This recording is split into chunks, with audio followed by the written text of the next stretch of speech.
جو شخص تمہاری باتوں کو غور سے نہ سنے اسے سننے کی تکلیف نہ دے۔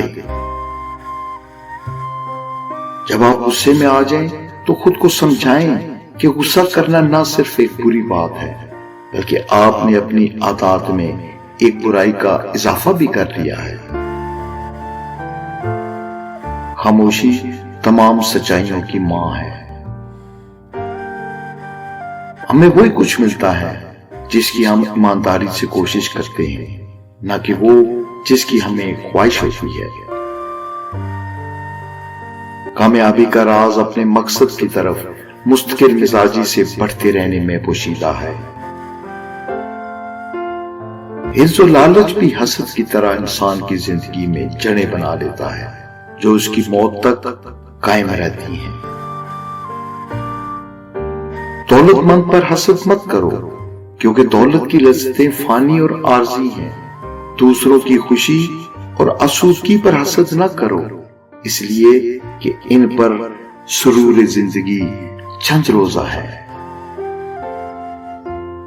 اعتبار توڑنے والے کے لیے بس یہی ایک سزا کافی ہے کہ اسے ہمیشہ کے لیے خاموشی تحفے میں دے دی جائے۔ کتابیں خریدنا ایک اچھی بات ہوگی اگر ہم ان کو پڑھنے کے لیے وقت بھی خرید سکیں۔ جو کوئی شخص حسد کو دوست رکھتا ہے اس کا نفس قائم دائم نہیں رہتا اور اس کو مرنے سے پہلے ہی مار دیتا ہے۔ سمندر سب کے لیے ایک جیسا ہی ہوتا ہے لیکن اس میں سے کچھ لوگ موتی تلاش کر لیتے ہیں، کچھ مچھلیاں پکڑ لیتے ہیں اور کچھ کو سمندر سے کھارے پانی کے سوا کچھ بھی نہیں ملتا۔ اگر لوگ آپ کو قبول نہیں کرتے تو کبھی مایوس مت ہونا دوست، کیونکہ دنیا والے اکثر وہ چیزیں چھوڑ دیتے ہیں جن کی قیمت وہ ادا نہیں کر سکتے۔ اپنے خیالات پر نظر رکھو، یہ آپ کے الفاظ بن جاتے ہیں۔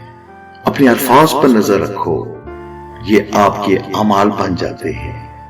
اپنے اعمال پر نظر رکھو، یہ آپ کی عادت بن جاتی ہے۔ اپنی عادت پر نظر رکھو، یہ آپ کی شخصیت بن جاتی ہے۔ اپنی شخصیت پر نظر رکھو، یہ آپ کی تقدیر بن جاتی ہے۔ اللہ تعالیٰ آپ کا حامی و ناصر ہو۔